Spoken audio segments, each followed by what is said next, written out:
Very good afternoon everyone. चलिए बेटा start करने जा रहे हैं आप सभी के साथ लॉ का अगला चैप्टर। बेटा आज ना हमने ये चैप्टर खत्म करके चलना है complete outside India.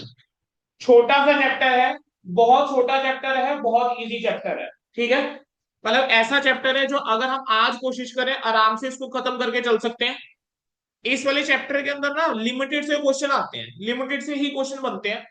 Main question जो इस चैप्टर के अंदर टेस्ट होता है वो बनता है फॉरेन कंपनी की डेफिनेशन के ऊपर कि फॉरेन कंपनी है क्या। ज्यादातर टेस्टिंग जो होगी ना वो फॉरेन कंपनी के ऊपर होगी कि फॉरेन कंपनी है क्या, आपको वो पता होना चाहिए।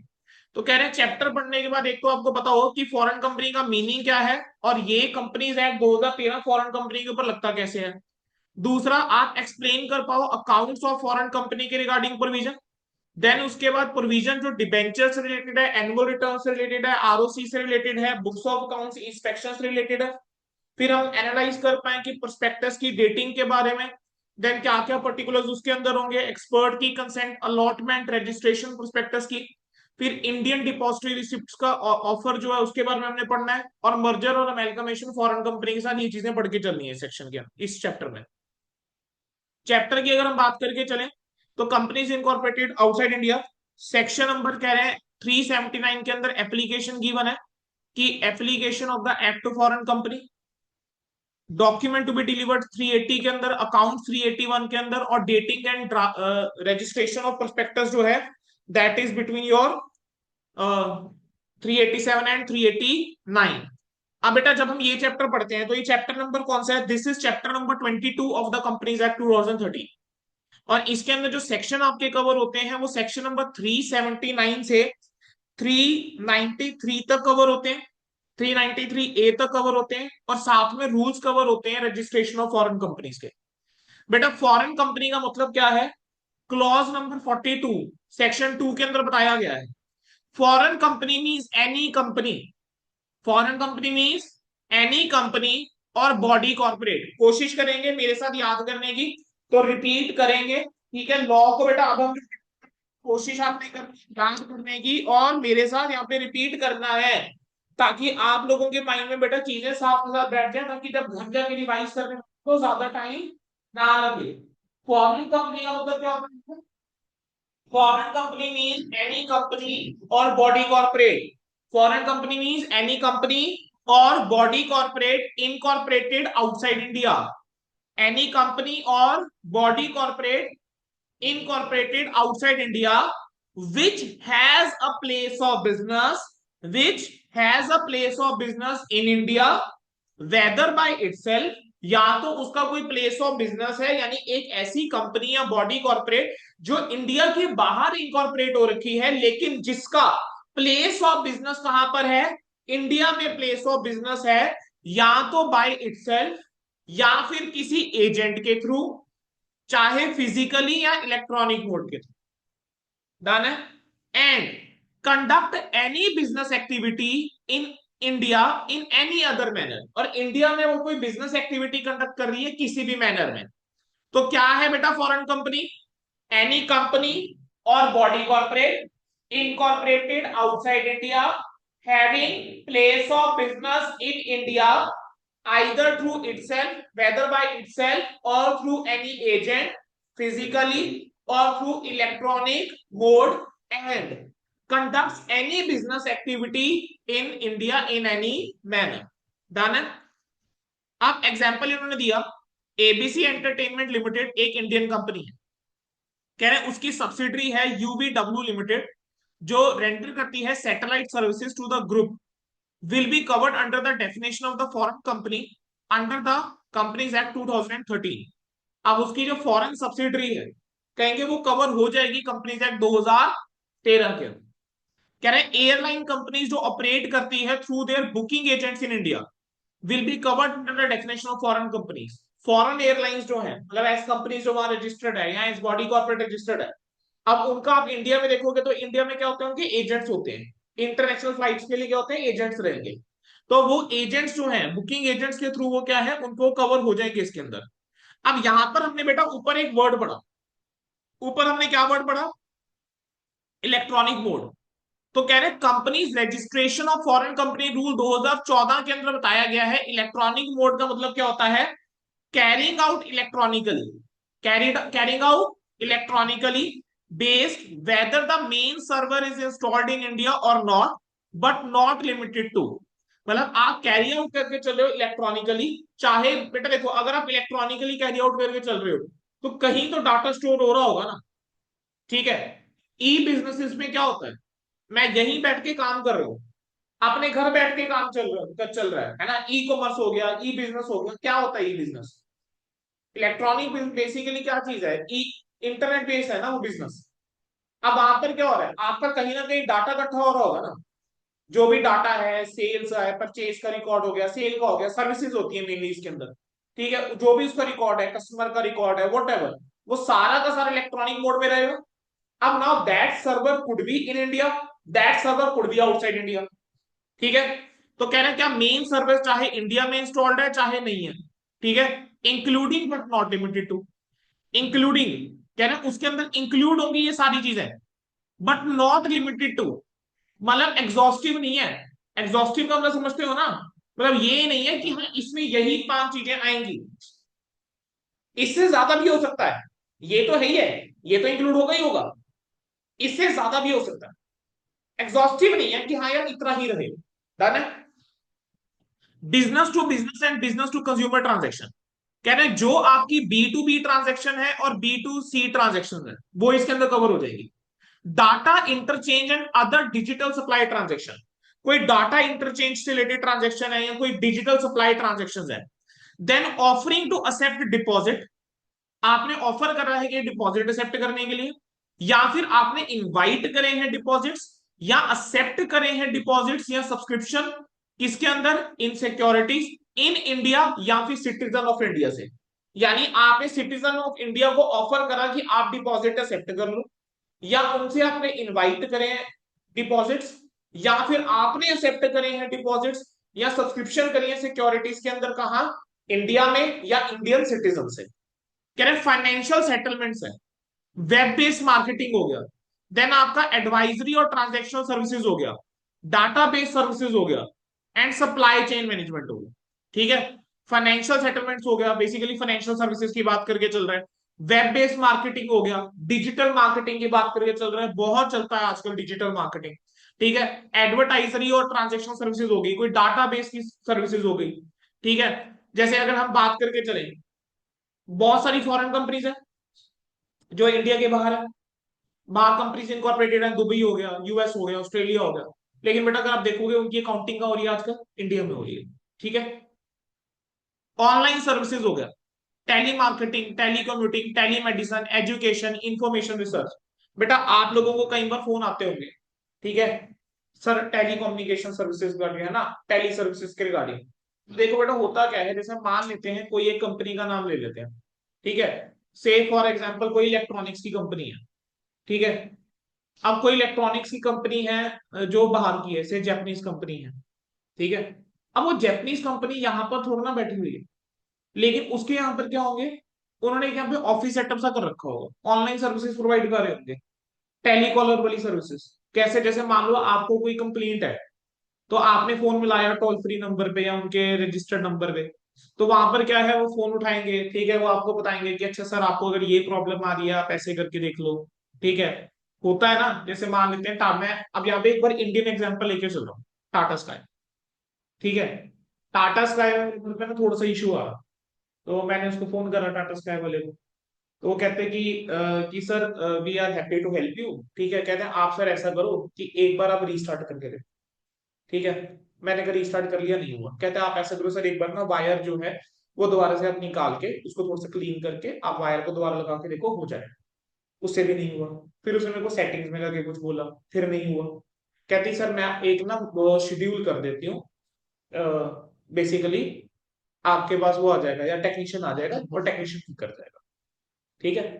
तो बेसिकली बेटा ऐसे ही भी तो होता है, क्या बहुत सारी ऐसे नहीं है प्रोडक्ट्स इलेक्ट्रॉनिक्स में है, फोन्स में है, मशीनरीज में है, बहुत सारी चीजें ऐसी हैं जो इंडियन प्रोडक्ट्स नहीं है, लेकिन इंडियन मार्केट में बिकते हैं ना, तो अब वो कंपनी के क्या है, यहाँ पर टेलीकॉलर या कह लो टेक्नीशियंस वगैरह बैठते हैं, टेलीकॉलर्स बैठते हैं, वो गाइड कर देते हैं कि सर अगर आपको ये प्रॉब्लम आ रही है ऐसे कर लीजिए। ठीक है, समझ आ गया। तो इसी तरीके से कोई टेली मेडिसिन सर्विसेज होगी, एजुकेशन हो गया। क्या ऑनलाइन एजुकेशन सर्विस नहीं होती? मैंने कोई इंटरनेशनल कोर्स करना है, ठीक है, अब एसीसी है, एसीसी तो ग्लोबल कोर्स। अब एसीसी के क्या इंडिया में कोई इंस्टीट्यूट है? नहीं है। एसीसी का इंडिया में थोड़ा ना वो उन्होंने सेंटर सुंटर सब बना के बैठे हुए हैं, नहीं। पता है क्या करा हुआ है? उन्होंने ना टाइप्स कर रखे हैं।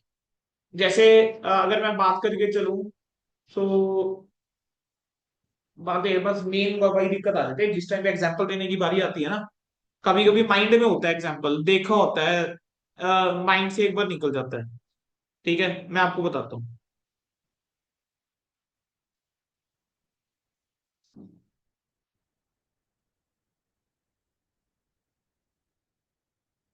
हाँ, जैसे बेटा वीजी लर्निंग डेस्टिनेशन है।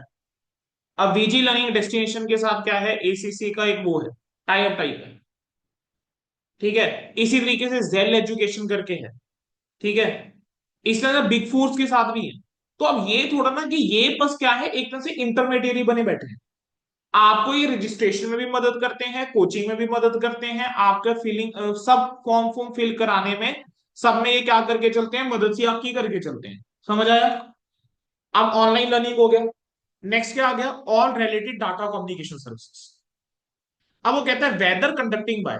अब ये सर्विसेज कैसे कंडक्ट हो रही है, चाहे ईमेल से हो रही है, चाहे मोबाइल डिवाइसेस से हो रही है, चाहे सोशल मीडिया से हो रही है, चाहे क्लाउड कंप्यूटिंग से हो रही है, चाहे डॉक्यूमेंट मैनेजमेंट के थ्रू हो रही है, चाहे वॉइस या डाटा ट्रांसमिशन के थ्रू हो रही है। ठीक है जी, गॉट इट। एक डेफिनेशन है, आपसे टेस्ट करी जा सकती है, इसके ऊपर आपको क्वेश्चन वैसे देखो डायरेक्ट भी बन सकता है, what is a foreign company.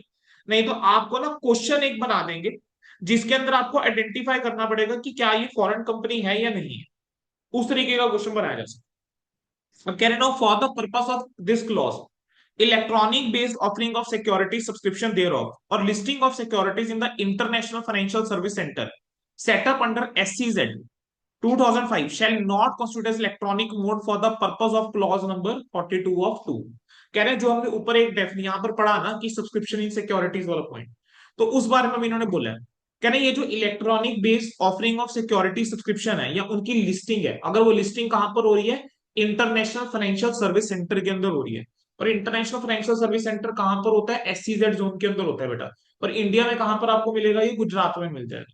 ठीक है, गुजरात में IFC एक है। ठीक है, तो अगर कह रहे हैं वो वाला है इलेक्ट्रॉनिक मोड के थ्रू IFSC के अंदर अगर सिक्योरिटीज आपकी लिस्ट हो रही है, तो कह रहे हैं उसको हम इस डेफिनेशन में कवर करके नहीं चल रहे, उस केस में हम ये वाला क्लॉज नहीं लगाएंगे। ठीक है, जाकपाक Limited is a shipping company incorporated in Japan. बेटा एक शिपिंग कंपनी है, जापान में इनकॉर्पोरेटेड है। कंपनी है setup a branch office in India. Company ने क्या करा है बेटा, एक इंडिया में ऑफिस बना रखा है, किस पर्पस के लिए, ताकि RBI से जो भी अप्रूवल लेने हैं वो नेसेसरी अप्रूवल ले पाए। ठीक है, branch offices are generally considered as a reflection of the parent company. कह रहे हैं जो ब्रांच ऑफिसेज होते हैं वो क्या माना जाता है कि पेरेंट कंपनी की क्या है, रिफ्लेक्शन है। कह रहे हैं दस जो ब्रांच ऑफिस इंडिया के बाहर इनकॉर्पोरेट हुए हैं are considered as a place of business. ठीक है, for conducting business activity in India. तो कह रहे हैं जो ब्रांच ऑफिसेस किसी ऐसी कंपनी के हैं जो इंडिया के बाहर इनकॉर्पोरेटेड है, उनको क्या माना जाएगा कि वो प्लेस ऑफ बिजनेस है। ठीक है, कंडक्ट करने के लिए बिजनेस इंडिया में, और उनको फिर इस चैप्टर की प्रोविजंस को फॉलो करके चलना पड़ेगा, यानी कंपनीज एक्ट 2013 का कंपनीज इनकॉर्पोरेटेड आउटसाइड इंडिया के तहत जो भी प्रोविजन उनके ऊपर लगती है उनको लगाकर चलना पड़ेगा। अगला क्या है, union minister of state of corporate affairs Shri Rao Inderjit Singh in a written reply to a question to Rajya Sabha stated that 320 foreign companies were registered in India between 2018 and 2021। ठीक है, इन्होंने एक फैक्ट आपको बताया कि इंडिया में 2018 से 2021 के बीच में कह रहे हैं 320 फॉरेन कंपनीज हैं जो रजिस्टर्ड हुई थी। आगे बढ़े, अगला आ जाता है application of the act to the foreign company. तो बेटा सेक्शन नंबर 379 से शुरुआत करते हैं। ठीक है, सेक्शन नंबर 379 से अगर मैं शुरुआत करके चलूं कि एप्लीकेशन क्या है, तो ये कहता है, ठीक है, कह रहे सेक्शन नंबर 380 से लेकर सेक्शन नंबर 386 बोथ इंक्लूसिव। क्या बोला मैंने, सेक्शन नंबर 380 से 386 बोथ इंक्लूसिव, यानी 380 भी लगेगा और 386 भी लगेगा। एंड सेक्शन नंबर 392 एंड 393 कह रहे सारी फॉरेन कंपनीज के ऊपर लगेगा। It implies that a company which is following in the definition of foreign company as per clause number 42 of 2, तो उसको कौन कौन से सेक्शन फॉलो करने पड़ेंगे?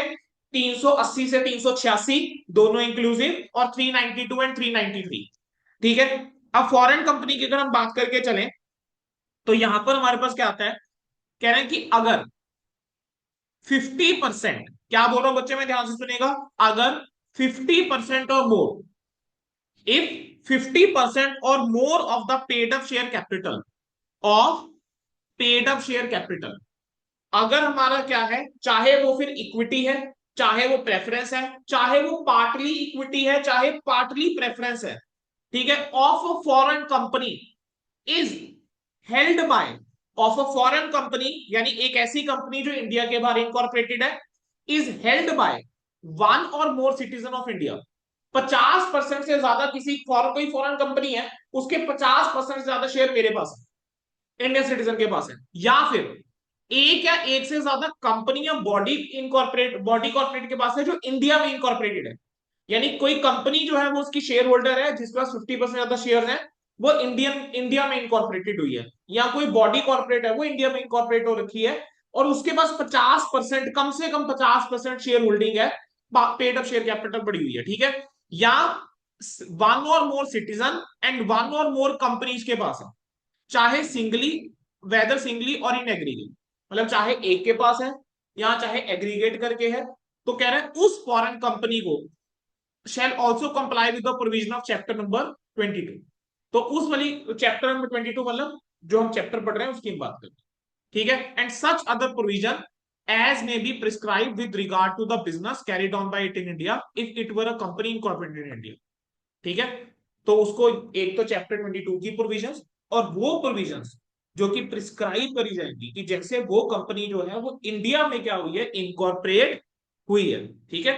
चैप्टर नंबर 22 की अब हम बात करके चले, रेफर टू अबव किसके साथ डील करके चलता है, विद द लीगल प्रोविजन जो कंपनीज इनकॉर्पोरेटेड आउटसाइड इंडिया। अब इन्होंने एक एग्जांपल दिया, कह रहे हैं शेयर होल्डिंग जो है एमआर कंपनी एलएलसी इनकॉर्पोरेटेड कहां पर है, दुबई में, उसका प्लेस ऑफ बिजनेस कहां है, इंडिया में, कहेंगे उसके as follows, Hinduja company limited एक इंडियन कंपनी है 26% है, वैशाली कंपनी लिमिटेड 25%, और सिटीजन ऑफ दुबई के पास रिमेनिंग है, दोनों का टोटल करते हो 51% बन रहा है, ठीक है। तो अब इस वाली कंपनी को कंपनीज एक्ट 2013 के चैप्टर नंबर 22 के साथ कंप्लाई करके चलना पड़ेगा, क्योंकि इसकी नॉट लेस देन 50%, यानी कम से कम 50% इसकी जो होल्डिंग है of paid up share capital वो किसके पास है, ऐसी कंपनीज के पास है जो इनकॉर्पोरेटेड किसमें है, इंडिया में, ठीक है।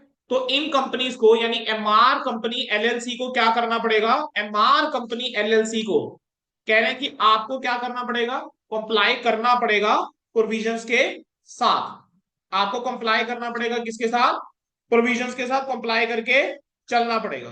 बोलो बेटा क्या ये चीज क्लियर होती है, क्या आगे बढ़ सकता हूं मैं? हाँ जी, चलें, चलिए फिर। अब इसके बाद नेक्स्ट वो क्या कहता है, documents etcetera to be delivered to registrar of companies. अब document etcetera to be registered to registrar of company के अंदर देखो क्या कहता है, रजिस्ट्रार बाय फॉरेन कंपनी, कह रहे हैं सेक्शन नंबर 380 सब सेक्शन 1 क्या बोलता है कंपनीज एक्ट का, कहेंगे हर एक foreign company with in 30 days, कितने दिनों के अंदर बच्चों, 30 दिन के अंदर, कितने दिन में, 30 दिन, 30 दिन कब से, of the establishment of its place of business in India, deliver to registrar for registration. कहेंगे जब आपका प्लेस ऑफ बिजनेस इंडिया में एस्टेब्लिश हो गया है, उस एस्टेब्लिशमेंट होने के 30 दिनों के अंदर आपको क्या करना पड़ेगा, कुछ एक डॉक्यूमेंट्स जो है वो डिलीवर करके चलने पड़ेंगे रजिस्ट्रेशन के लिए, और वो डॉक्यूमेंट्स क्या क्या है, सबसे पहला document, a certified copy of the charter, statute or memorandum and articles of the company or other instrument constituting or defining the constitution of the company, if such instrument is not in English language, a certified translation thereof in English language। तो कह रहे हैं आपकी company का जो भी charter है, statute है, या फिर एमओए है, एओए है, ठीक है, या कोई भी अदर इंस्ट्रूमेंट है जो कॉन्स्टिट्यूट कर रहा है कि हाँ यार ये कंपनी की कॉन्स्टिट्यूशन के बारे में बता के चल रहा है, ठीक है, तो कह रहे हैं आपको वो सबमिट करके चलना पड़ेगा, डिलीवर करना पड़ेगा 30 दिन के अंदर। अब ऐसा हो सकता है कि किसी और लैंग्वेज के अंदर है, इंग्लिश लैंग्वेज में नहीं है, तो कह रहे हैं आपको एक सर्टिफाइड कॉपी, ठीक है, सर्टिफाइड ट्रांसलेशन इसका which is in English language, वो आपको साथ में सबमिट करना पड़ेगा। ठीक है, कह रहे हैं आपको पूरा एड्रेस देना पड़ेगा किसका, रजिस्टर्ड या principal office of the company का, कंपनी का जो भी रजिस्टर्ड या प्रिंसिपल ऑफिस है, आपको उसका पूरा का पूरा एड्रेस जो है वो देकर चलना पड़ेगा। आपको एक डायरेक्टर्स की लिस्ट देनी पड़ेगी और सेक्रेटरी की लिस्ट देनी पड़ेगी of the company containing the such particulars as may prescribe. आप एक लिस्ट देंगे कि आपकी कंपनी के अंदर डायरेक्टर कौन कौन है, सेक्रेटरी कौन है, आपको उसकी एक लिस्ट देनी है और साथ में आपको कुछ एक डिटेल्स देके चलनी है उस लिस्ट के साथ। कहेंगे in relation to the nature of particulars to be provided as above the companies registration of foreign companies rule provide the list of the director secretary और इक्वलेंट। अब जरूरी नहीं है कि वहां पर भी सेक्रेटरी बोलते हैं और डायरेक्टर बोलते हैं, हो सकता है टर्मिनोलॉजी अलग। तो अगर टर्मिनोलॉजी अलग भी है तो आपने उनका by whatever name called of the foreign company आप नाम देकर चलेंगे। ठीक है, ऑफ द फॉलोइंग पर्टिकुलर्स आप देके चलेंगे इन पर्सन के रिगार्ड में, उनका personal name and surname in full, उनका पूरा नाम। ठीक है, आपको बताना है नेम, फर्स्ट नेम बेसिकली और सरनेम दोनों। आपको उनका कोई फॉर्मर नाम या सरनेम या सरनेम इन फुल बताना। आपको उनका अगर मान लीजिए कोई फॉर्मर नेम था, नाम चेंज करा था, पहले कोई और नाम था, ठीक है, या सरनेम जो है वो चेंज था, या सरनेम जो पहले थे या कुछ नाम थे, ठीक है, वो आपको बता के चलने होंगे। ठीक है, जैसे मान लीजिए, ठीक है, इंडिया से एग्जाम्पल के तौर पे, ठीक है, जस्ट वैसे एग्जाम्पल के तौर पे दे रहा हूँ, ठीक है, जसविंदर से, जसविंदर नाम का कोई बंदा है, वो पंजाब से कहाँ चला गया बेटा, कनाडा गया है, कनाडा का क्या बन गया, जस्सी। ठीक है, तो जसविंदर इज जस्सी ना, सेम पर्सन है ना। तो ऐसे ही कह रहे हैं, मान लेते हैं कि बाहर कोई बंदा था, ठीक है, अब उसने अपना नाम चेंज कर लिया, ठीक है, तो कह रहे हैं उसका भाई जो फॉर्मर नाम था ना वो भी आएगा। आप फॉर्मर नाम भी उसका क्या बता के चलोगे, ठीक है, बता के चलो, डन, डन। तो फादर नेम और मदर नेम और spouse name, father name, mother name, spouse name जो भी रहेगा वो बताकर चलेंगे। डेट ऑफ बर्थ, ठीक है, रेजिडेंशियल एड्रेस, नेशनैलिटी। अब कोई बच्चा मेरे से ये नहीं पूछेगा तो क्या रहेगा, या स्पाउस से ज्यादा हो, ठीक है, बाहर का कल्चर अलग होता है वो मुझे भी नहीं पता। ठीक है, बेसिकली क्योंकि स्पाउस भी के चेंज होते रहते हैं ना बेटा। ठीक है, फादर नेम, मदर नेम और स्पाउस नेम जो है बेटा, ठीक है, वो बता के चलेंगे, डेट ऑफ बर्थ बता के चलोगे, रेजिडेंशियल एड्रेस बता के चलोगे, नेशनैलिटी बता के चलोगे। कहेंगे if the present nationality is not the nationality of origin, his nationality of origin. जैसे मान लीजिए कोई बंदा है से पैदा हुआ, अब क्रिकेट में बहुत कॉमन ये चीज देखी गई है। मुझे पता है कुछ क्रिकेटर ऐसे रहे हैं born in Australia but now playing for some other countries, right, ऐसा है ना। इसी तरीके से होता है ना, अब वो बंदा तो ऑस्ट्रेलिया नेशनल है भाई, उसकी ओरिजिनल नेशनैलिटी क्या है, he is Australian, he was born in Australia, लेकिन अब वो खेल इंग्लैंड के लिए रहा है।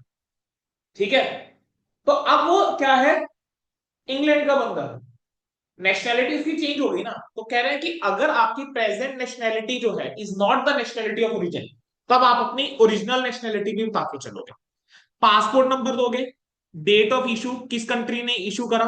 अगर आप किसी पर्सन के पास एक से ज्यादा पासपोर्ट है तो आप डिटेल सभी पासपोर्ट ही लेके चलोगे। जैसे इंडिया में बात करके चले, अक्षय कुमार के पास कैनेडियन पासपोर्ट भी, ठीक है, and he has Indian passport, है ना, तो उसका दोनों की सिटीजनशिप है। तो अगर मान लो इसी तरीके से कोई बंदा है से उसको मल्टीपल कंट्रीज की क्या है सिटीजनशिप है, पासपोर्ट है, तो वही सबकी डिटेल देगा। Income tax pan number if applicable, अगर आपके पास मान लीजिए इनकम टैक्स आपने पैन बनाया हुआ है तो एप्लीकेबल अगर है तो डिटेल दो। ऑक्यूपेशन अगर कोई है देंगे। अगर आपके पास डायरेक्टरशिप थी किसी और इंडियन कंपनी के अंदर तो बता कर चलोगे। इंपॉर्टेंट है जो हम पढ़ रहे हैं, आपको इसके ऊपर क्वेश्चन पूछा जा सकता है और डायरेक्ट क्वेश्चन है, डायरेक्ट क्वेश्चन है, बस याद रखना है भाई क्या क्या चीजें याद देनी है। ठीक है, name and CIN of the company in case of holding directorship, अगर आप डायरेक्टर हैं किसी कंपनी के अंदर तो उस कंपनी का नाम हो गया, सिन हो गया। ठीक है, अगला क्या है, other directorship or directorship held by him, then membership number for secretary only and email ID. आगे क्या बोलता है, the name and address or the name and address of one or more person resident in India authorized to accept on behalf of the company service of process and any notice or other document required to be served on the company. आपको नाम बताना होगा, address बताना होगा, या नाम या addresses बताना एक या एक से ज्यादा पर्सन के जो इंडिया में रेजिडेंट है, जो ऑथोराइज है, आपके बिहार के ऊपर क्या करके चलेगा, जो भी नोटिस आएंगे, कोई डॉक्यूमेंट आएगा, जो भी सर्व करना है कंपनी को, कि उसको सर्व कर दिया तो कंपनी को सर्व हो गया। जैसे मान लीजिए आई एम एजेंट ऑफ से company in company which is incorporated outside India, उसका मैं एक एजेंट हूँ। ठीक है, तो अगर मान लीजिए मुझे डॉक्यूमेंट मिल गया, तो इसका मतलब कंपनी को डॉक्यूमेंट मिल गया, तो आपको ऐसे पर्सन का क्या देना पड़ेगा, नाम देना पड़ेगा। आपको पूरा एड्रेस देना पड़ेगा, office of company in India which is deemed to be principal place of business in India.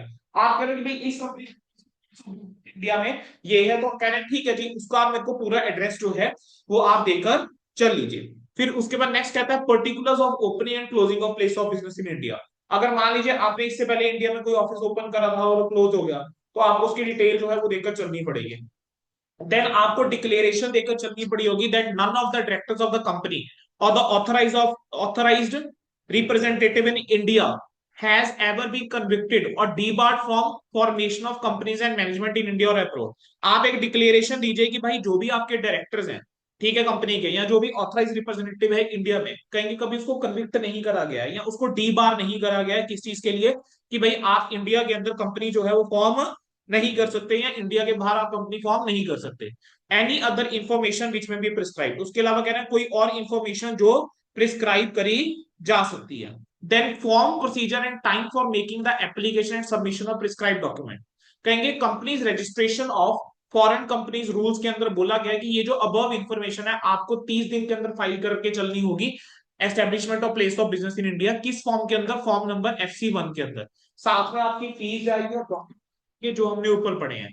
कहेंगे जो एप्लीकेशन है shall be supported by the attested copy of approval from the RBI। कह रहे हैं आपकी ये जो एप्लीकेशन जाएगी इसके साथ अटेस्टेड कॉपी लगेगी किसकी, RBI की। ठीक है, अंडर द फेमा और regulations and also from the other regulators if any approval is required by the foreign company to establish a place of business in India. कह रहे हैं अगर फॉरेन कंपनी को इंडिया में प्लेस ऑफ बिजनेस एस्टेब्लिश करने के लिए RBI से अप्रूवल चाहिए, फेमा से अप्रूवल चाहिए, या किसी और रेगुलेटर से अप्रूवल चाहिए, से मान लीजिए आप इंश्योरेंस का काम करना चाहते हो तो आपको IRDA का अप्रूवल लेना पड़ेगा। ठीक है, तो आपको अगर आपको स्टॉक एक्सचेंज से रिलेटेड कुछ काम करना है, ठीक है, आपको फिर सेबी का अप्रूवल लेना पड़ेगा, जो ये रेगुलेटर्स हैं। तो कह रहे हैं आपको अप्रूवल लेना पड़ेगा। ठीक है, if any approval is required to establish a place of business in India or a declaration from the authorise representative. या तो डिक्लेरेशन दे दो कि भाई कोई ऐसा अप्रूवल नहीं चाहिए, या फिर अप्रूवल दे दो, यानी अगर अप्रूवल चाहिए तो अप्रूवल दो भाई, RBI का, फेमा का, किसी और रेगुलेटर। ठीक है, और अगर मान लो अप्रूवल नहीं चाहिए फिर ये डिक्लेरेशन दे दो अप्रूवल नहीं चाहिए। अगला क्या है, office where document to be delivered and fees for registration of document. कह रहे हैं according to companies registration of foreign companies 2014 any document which any foreign companies required to deliver to registrar shall be registered to deliver to registrar having jurisdiction over New Delhi। याद रखिएगा MCU में आ सकता है, कौन सी jurisdiction में देना पड़ेगा, ऐसे इसके ऊपर है न्यू दिल्ली। ठीक है, and it shall be accompanied with the prescribe fees. जो फीस प्रिस्क्राइब्ड होगी बेटा वो फीस जो है वो साथ में क्या है जाएगी। कह रहे हैं if any foreign company ceases to have a place of business in India. अगर मान लीजिए कोई फॉरेन कंपनी है उसका प्लेस ऑफ बिजनेस इंडिया में नहीं रहा, तो वो कह रहे हैं वो नोटिस देकर चलेगी इस फैक्ट की रजिस्ट्रार को, and from the date on which such notice is given the obligation of the company to deliver any document to registrar shall cease provided it has no other place of business in India। ठीक है, कह रहे हैं कि अगर मान लीजिए एक फॉरेन कंपनी है और उसका कोई प्लेस ऑफ बिजनेस था इंडिया के अंदर, अब वो प्लेस ऑफ बिजनेस नहीं रहा, तो आप वही फैक्ट जो है वो रजिस्ट्रार को बताकर चलोगे, और जिस दिन से आपने नोटिस दिया है from the date on which such notice is given, तो जो ऑब्लिगेशन है कंपनी की कि आपको डॉक्यूमेंट डिलीवर करने हैं रजिस्ट्रार को, वो जो डॉक्यूमेंट वो खत्म हो जाएगा। अनलेस आपकी अगर और कोई place of business in India भी है, से multiple place of business in India है, एक बंद हो गई दूसरी है, तब तो आप डॉक्यूमेंट दोगे। बट अगर आपकी एक ही place of business in India थी वो बंद हो गई, ठीक है, तो आप अब डॉक्यूमेंट नहीं दे पाएंगे कोई रजिस्ट्रार। अगला under section number 382 every foreign company which is existing at the commencement of companies act 2013, यानी जो कंपनीज एक्ट 1956 के अंदर या एनी अदर कंपनी लॉ के अंदर फॉर्म हो रखी थी, which has not delivered to registrar the document and particulars specified in 592 of Companies Act 1956। जिस तरीके से बेटा इस एक्ट के अंदर कुछ एक डॉक्यूमेंट बताए गए हैं सेक्शन 380 में, वैसे ही कंपनीज एक्ट 1956 के अंदर सेक्शन 592 के अंदर कुछ डॉक्यूमेंट्स दिए गए थे, तो कहेंगे it shall continue to subject to the obligation to deliver those documents in accordance with companies act 1956। तो कह रहे हैं आपको वो डॉक्यूमेंट्स कंपनी 1956 के तहत ही डिलीवर करके चलने हैं। अगला कहता है form procedure and time within which an alteration in document shall be intimation to registrar. Section number 380 sub section 3 बोलता है कि जहां पर अगर कोई भी ऑल्टरेशन हुई है, ठीक है, alteration is made or occur in the documents deliver to the registrar under section number 380, जो आपने डॉक्यूमेंट डिलीवर करे हैं 380 के अंदर, अगर उन डॉक्यूमेंट के अंदर कोई भी ऑल्टरेशन है, अकर होती है, तो कह रहे हैं जो फॉरेन कंपनी है वो 30 दिन के अंदर ऑफ ऑल्टरेशन डिलीवर करके चलेगी रजिस्ट्रार को रजिस्ट्रेशन के लिए एक रिटर्न, जिसके अंदर क्या होगा, पर्टिकुलर्स होंगे, एक रिटर्न जो है वो देकर चलेगी जिसके अंदर क्या रहने वाले हैं, पर्टिकुलर्स रहने वाले हैं। किस चीज के पर्टिकुलर्स रहने वाले हैं, of the alteration in prescribe form, ठीक है, और जो कंपनीज है ये prescribe return for containing the particulars of alteration in the form number FC2। FC2 के अंदर बेटा ये जो है वो जाएगा, किस फॉर्म में जाएगा, FC2 के अंदर बेटा ये जाएगा। बोलो बेटा क्या ये चीज क्लियर है, आगे बढ़ सकते हैं।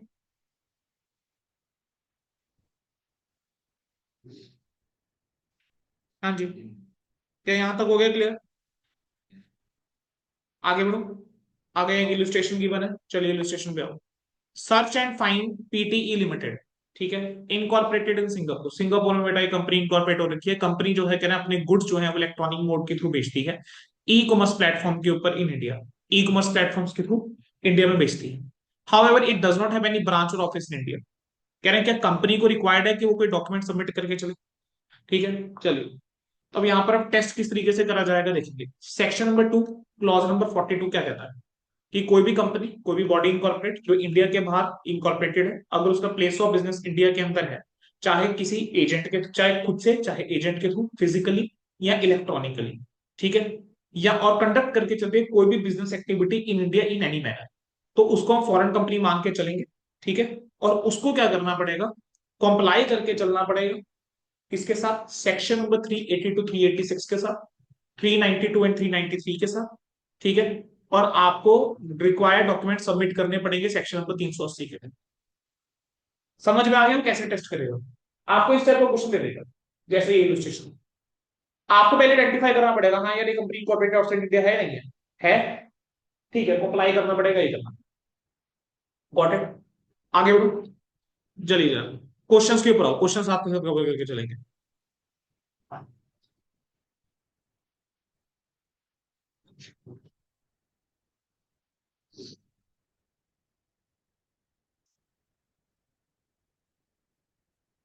MCQ 1 के ऊपर आओ। Jackson Communication LLC incorporated in Arizona, USA has established a principal place of business in Kolkata, West Bengal. ठीक है, it is required to deliver the requisite document to the specified authority. You are required to select an appropriate option for the four given below, which indicate the number of days within which the such document should be delivered. बिना option देखे बताओ कितने दिन में document delivered होने चाहिए। 30 days, अगर सिर्फ 30 डेज बोल रहे हो गलत। 30 days from the date of establishment of principal place of business in India, ठीक है। Within 30 days from the establishment of principal place of business in India deliver the required document to specified authority. Option is option number C, मेरे को बाकी option देखने की जरूरत ही नहीं है, खत्म। क्वेश्चन नंबर MCQ 2 अभी नहीं कर पाएंगे। MCQ 3 की अगर हम बात करके चलें, लेट मी जस्ट चेक।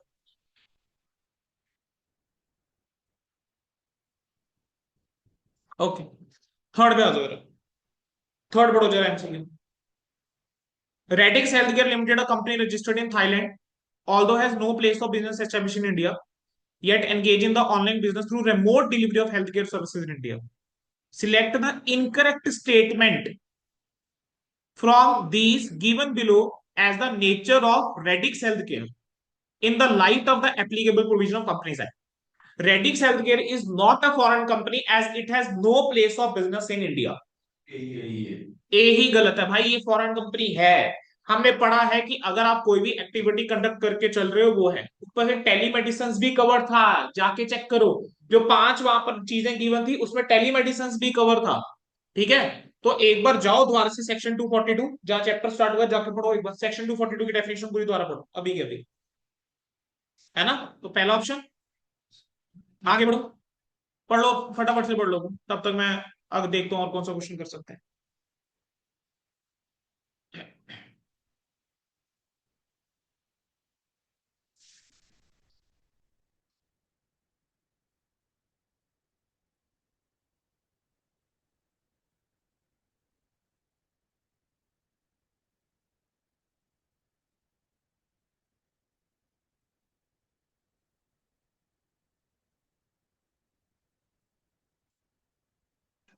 पढ़ लिया?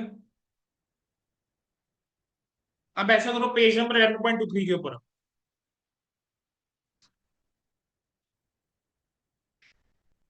पनिशमेंट फॉर कॉन्ट्रावेंशन लिखा हुआ है, सेक्शन नंबर 392। ये सेक्शन पहले पढ़ा रहा हूं।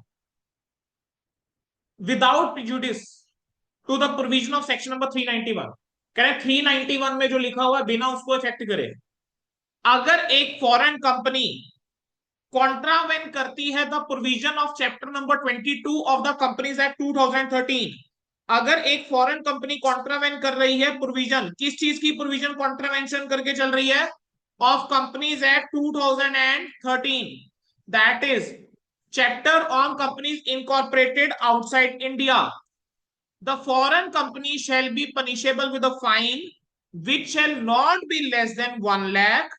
आपको फाइन लगेगा जो कम से कम कितना होगा, 1 लाख रुपए, बट विच में extend to 3 lakh rupees.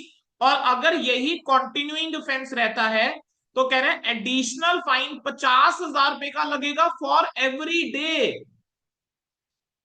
After the first during which the contravention continue. और जो ऑफिसर रहेगा कंपनी के, फॉरेन कंपनी के जो इन डिफॉल्ट होंगे, कह रहे उनको कम से कम 25,000 रुपए का फाइन लगाएंगे, और मैक्सिमम कितना, 5 लाख रुपए। ठीक है? तो कह रहे हैं जो पनिशमेंट है कॉन्ट्रवेंशन की क्या है, कि अगर डिफॉल्टिंग फॉरेन कंपनी है तो 1 से 3 लाख रुपए का फाइन, अगर कॉन्टिन्यूइंग डिफॉल्ट रहता है तो कह रहे हैं एडिशनल 50,000 रुपए पर डे का फाइन विच में एक्सटेंडेड टू 5 लाख रुपीज। ठीक है? During which the value continues, sorry 50,000 per day, और ऑफिसर के ऊपर कितना, मिनिमम 25,000, मैक्सिमम कितना, 5 लाख। अब ये सेक्शन क्यों पढ़ाया मैंने पहले, आ जाओ जरा, जरा क्वेश्चन नंबर 1 के ऊपर आ जाओ। मैं कह रहा हूं ये चैप्टर बड़ा इजी है, your level this chapter is very very easy. ठीक है? और ऐसा चैप्टर है जो हाथों हाथ याद हो जाएगा, क्लास में अगर ध्यान से सुन भी रहे हो ना। मैं थोड़ा एक चीज हमेशा कह रहा हूं, देखो, we have to be very practical.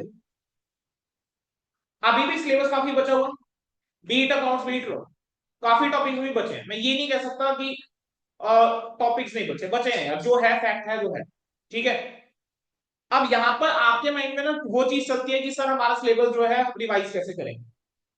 मैं आपको एक चीज कहता हूं, if you are 100% focus in the class when I am teaching और एनी फैकल्टी इज टीचिंग, तो आपको रिवीजन में टाइम लगेगा नहीं। अगर आप आज का लेक्चर बड़े ध्यान से सुन रहे हो ना, तो जब आप घर जाकर इस टॉपिक को पढ़ने बैठोगे, मैं आपको कह रहा हूं आपको मुश्किल से 30-40 मिनट्स लगेंगे आपके टॉपिक कवर हो जाए, अगर आपने बहुत ध्यान से सुना है ये चैप्टर ऐसा। घर जाके सिर्फ 40 मिनट लगेंगे, उससे ज्यादा टाइम अगर लग गया बता, और इसकी जब रिवीजन भी लूंगा देख लेना 40 मिनट ही लगेगी। हाँ तो मैक्सिमम मानना लग जाएगा उसके बियॉन्ड।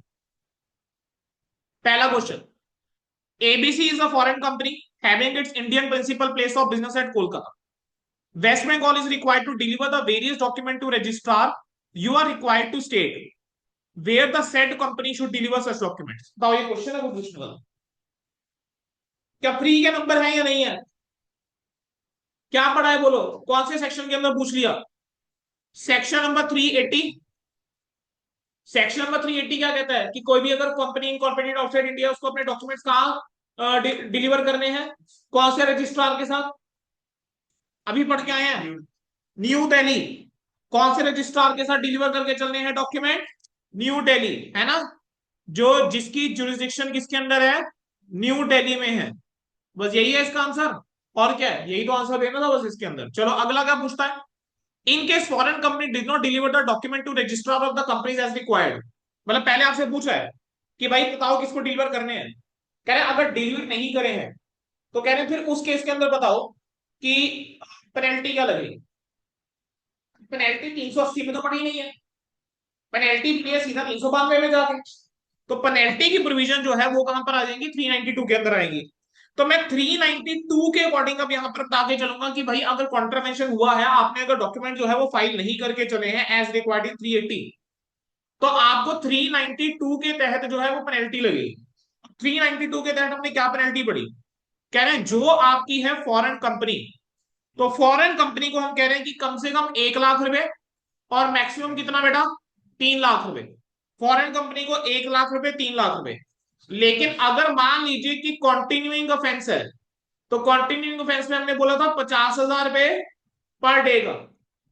और जो ऑफिसर इन डिफॉल्ट है, ठीक है, जो कंपनी के ऑफिसर इन डिफॉल्ट है, उसके रिगार्डिंग हमने क्या पढ़ा, 25,000 रुपए और मैक्सिमम कितना, 5 लाख रुपए। ये लिखकर आना है बेटा। मुझे बताओ क्या क्वेश्चन डिफिकल्ट है ये? जाओ जरा सॉल्यूशन में जाओ, इसके पेजेस टर्न करो अपनी किताबों में, सॉल्यूशन में जाओ, इसका सॉल्यूशन पढ़ो। अगर ऐसा क्वेश्चन पेपर में आता है, क्या फ्री के नंबर है या नहीं है?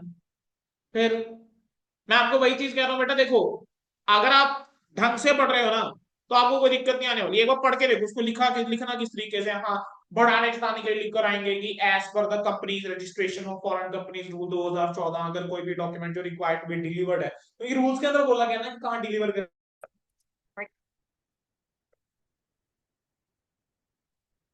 चलिए, हो गया, डन है, आगे बढ़ सकता हूँ। अगला क्या आता है बेटा, क्वेश्चन नंबर 2 पे आओ जरा। मैं कह रहा हूँ कुछ क्वेश्चन है ही नहीं, आप पढ़ के देखोगे रियलाइज किया जो चैप्टर है ना पढ़ रहे हैं, बस वही क्वेश्चन के अंदर पूरा पूरा एज इट इज पूछ रखा है बस। अब बच्चा घबरा जाता है। तो आपका काम क्या है, मैं वही कल भी ये रोज समझा रहा था कि लॉ के अंदर what is the main thing, that you identify the correct provision to be implemented. If you know the provision, you know the answer.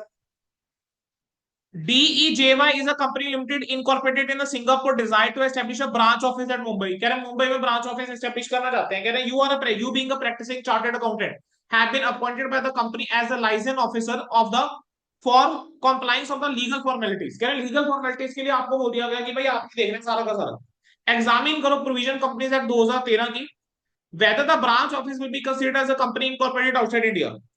तो बोलो क्या आंसर दोगे इसका?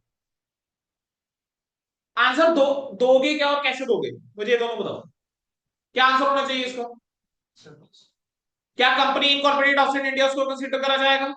आंसर है यस, करा जाएगा। अब जस्टिफिकेशन क्या देके चलोगे आप? सबसे पहले इसके अंदर फॉरेन कंपनी की डेफिनेशन यानी सेक्शन नंबर 242 बताकर आओगे। आप कहोगे कि भाई सेक्शन नंबर 242 ये कहता है फॉरेन कंपनी का मतलब है एक ऐसी कंपनी या बॉडी कॉर्पोरेट जो कि इनकॉर्पोरेटेड आउटसाइड इंडिया है, जिसका प्लेस ऑफ बिजनेस इंडिया में है, या तो बाय इटसेल्फ या through its agent, whether physically और इलेक्ट्रॉनिकली। पेपर मेरे नहीं है, पेपर आप लोगों के हैं, वेदर फिजिकली और थ्रू इलेक्ट्रॉनिक मोड, और जो कैरी ऑन करके चल रही है कोई भी business in India in any manner, ठीक है। और ब्रांच ऑफिसेज जो होते हैं, हमने एक लाइन पढ़ी थी अगर याद हो, कि branch offices are the reflect considers the reflection of parents company. तो जो ब्रांच ऑफिस अगर इंडिया में कोई इनकॉर्पोरेट हुआ है किसी ऐसी कंपनी का which is incorporated outside India, तो उसको हम प्लेस ऑफ बिजनेस मान लेंगे for the purpose of conducting the business activity in India. तो उसको कंप्लाई करके चलना पड़ेगा with the provision of this chapter, ठीक है। डन है, तो ये कंपनी इनकॉर्पोरेटेड आउटसाइड इंडिया बन जाएगी। चलो अगला, if yes state the documents you are required to be furnished on the behalf of the company Mumbai. कह रहे हैं क्या क्या डॉक्यूमेंट जो है आपको सबमिट करके चलने हैं। तो हमने यहाँ पर क्या पढ़ा है, सेक्शन नंबर 380।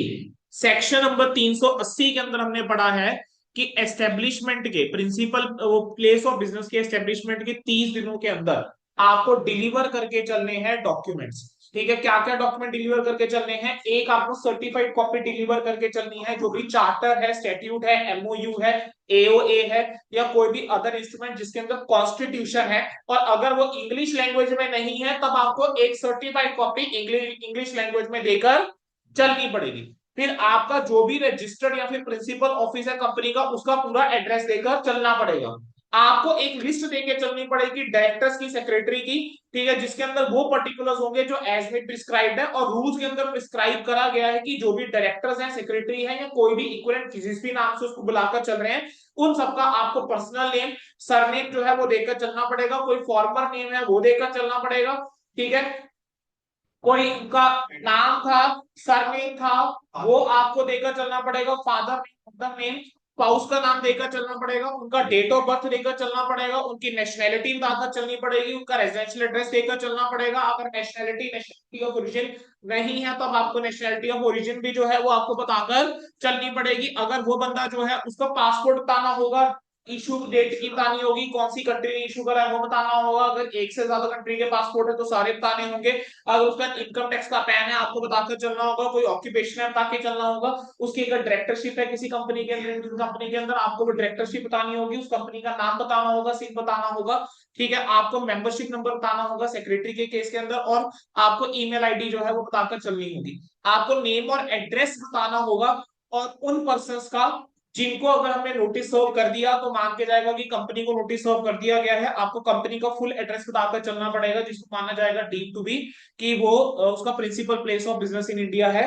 ठीक है, उसके अलावा कोई और इंफॉर्मेशन आपको बताकर चलनी होगी। यस, यहाँ पे एक हमने कुछ एक डिक्लेरेशन की भी बात करके चली थी। क्या डिक्लेरेशन की बात करके चली थी, क्या था कि डायरेक्टर्स जो है कन्विक्टेड नहीं है। ठीक है, या जो भी पर्सन ऑथराइज है, they are not convicted or debarred from formation of any company in India or outside. आपको ये बता के चलने होंगे, और आपको ये डॉक्यूमेंट एज पर सब कर चलने होंगे। जुरिडिक्शन और रजिस्ट्रार, जिसके बाद जुरिडिक्शन किसकी है, न्यू दिल्ली की है, और कितने टाइम में करके चलने होंगे, 30 दिन के अंदर करके चलने होंगे। खत्म। कितना टाइम लगा, हार्डली 2 मिनट्स। बट इस क्वेश्चन में पूरा रिवाइज हो रहा है। मैं आपको समझ में आया व्हाई आई एम्फेसाइज्ड यस्टरडे कि whenever you are studying any law, be it taxation, be it company law, आप क्वेश्चंस के ऊपर ध्यान दीजिए। आप क्वेश्चंस के ऊपर ध्यान दोगे आपका अपने आप कवर होता है। प्रोविजंस के ऊपर कम टाइम, मैं ये नहीं कह रहा प्रोविजन में टाइम ना लगाओ। व्हाट इज द ड्रॉबैक, अगर आप प्रोविजन पे बहुत ज्यादा टाइम इन्वेस्ट करते हैं, आपको पता क्या होगा, माइंड है। मैं आपको साइकोलॉजिकल चीज बता रहा हूं। मैंने पहले लॉ पढ़ा, बेसिकली प्रोविजंस पढ़ी, देन आई स्टार्टेड क्वेश्चंस। ठीक है, by the time I will reach questions ना, तो मैं कहूंगा यार वही सेक्शन ही तो है, मैं छोड़ दूं। साइकोलॉजिकल है चीज। ठीक है, ह्यूमन नेचर, यार ये तो आ जाएगा। अच्छा 380 तो है यार लिखने के, ये होता है। But if you go reverse, मैं कह रहा हूं कि ये नहीं कह रहा प्रोविजन ना पढ़ो, प्रोविजन पहले आप पढ़नी पड़ेंगे तभी आइडेंटिफाई कर पाओगे। But don't spend too much time on the provision. Now you have to plan topic wise. अब मैं अगर ये वाला चैप्टर पढ़ रहा हूँ, मैं सीधा कहता हूँ मैं इस चैप्टर के ऊपर क्वेश्चंस के ऊपर फोकस करूंगा। I will not focus so much on the text of the chapter. क्यों, देखो पहले दो क्वेश्चन के अंदर जितना मैंने अब तक पढ़ाया सब मिल गया। एक 242 के डेफिनेशन में मैं जरूर पढ़ूंगा, अदरवाइज मेरे को अब तक क्या सारा मिल गया जितना मैंने पढ़ाया, एक एक चीज। चले आगे।